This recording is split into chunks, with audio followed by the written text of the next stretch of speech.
Hello les amis, bienvenue sur ma chaîne Maki Intuition. Je vais vous faire votre carte de vos vérités cachées pour ceux que ça intéresse. Donc, il va vous parler de vos motivations réelles, des craintes enfuies, besoins d'ignorer et désirs refoulés.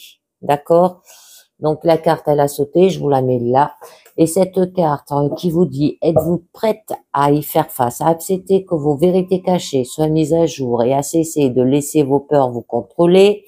Et elle vous accompagne dans la prise de bonnes décisions et dans la connaissance de vous-même.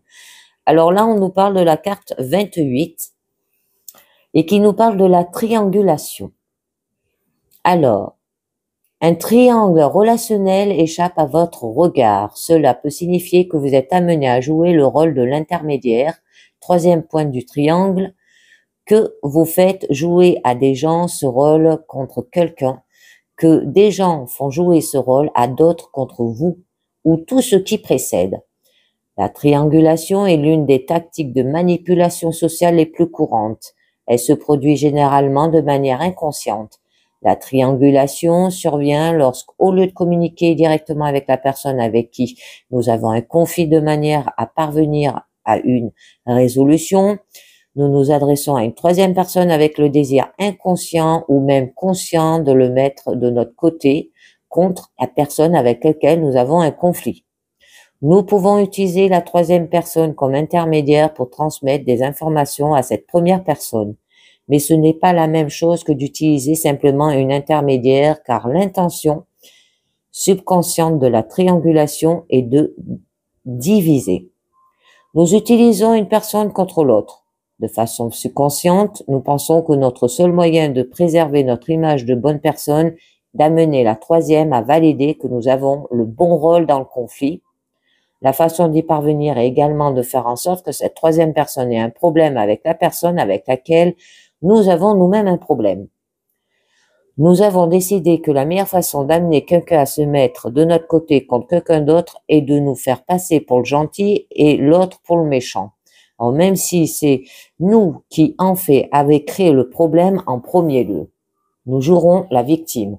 La plupart des gens n'ont aucune idée qu'ils servent d'intermédiaire et il y a une raison flagrante à cela.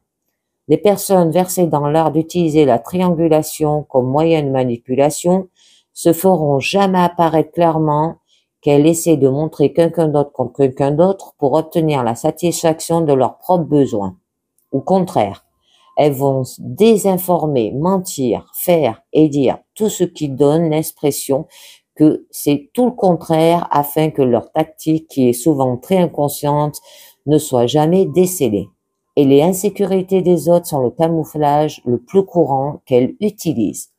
Alors, lorsque nous avons des besoins non satisfaits, cela signifie que nous avons des insécurités. Par exemple, si quelqu'un a besoin d'être compris, il a peur d'être mal compris. Par conséquent, si nous voulons accomplir une triangulation efficace, nous allons faire jouer les insécurités de cette personne en lui donnant l'impression que nous allons répondre à ses besoins non satisfaits contre la personne avec laquelle nous sommes en conflit. C'est particulièrement facile à réussir lorsque les intermédiaires potentiels se sentent seuls.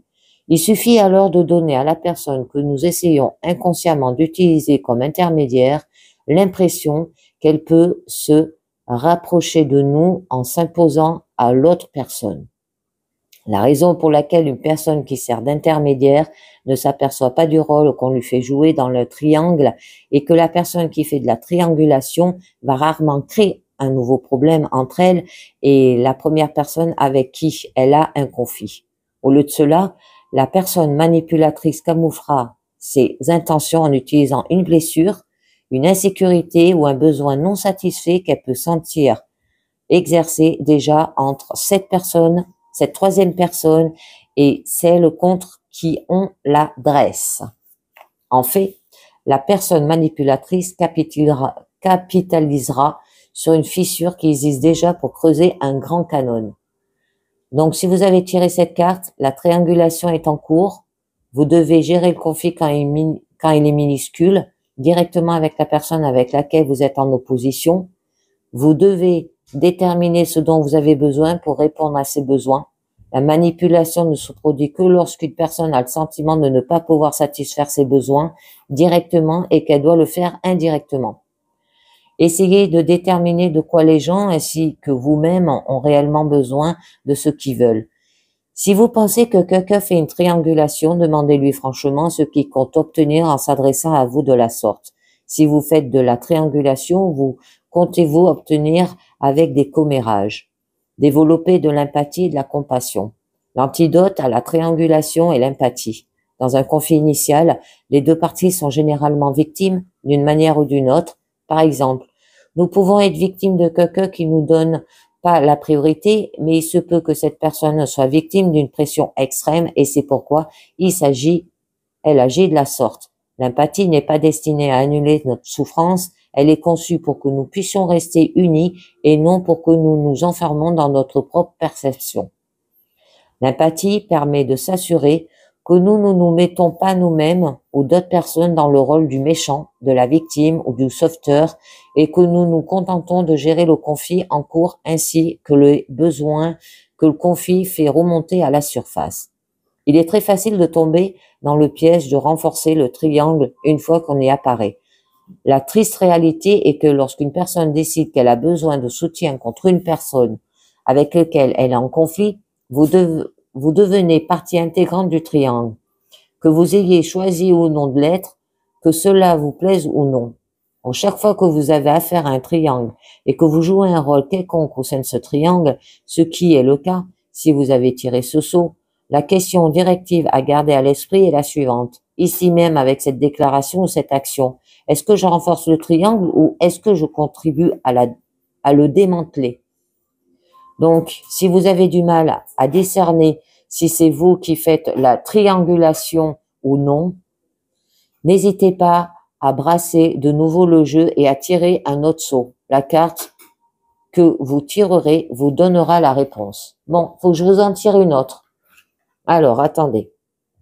Hop, on va faire comme ça et je vous en mets une autre.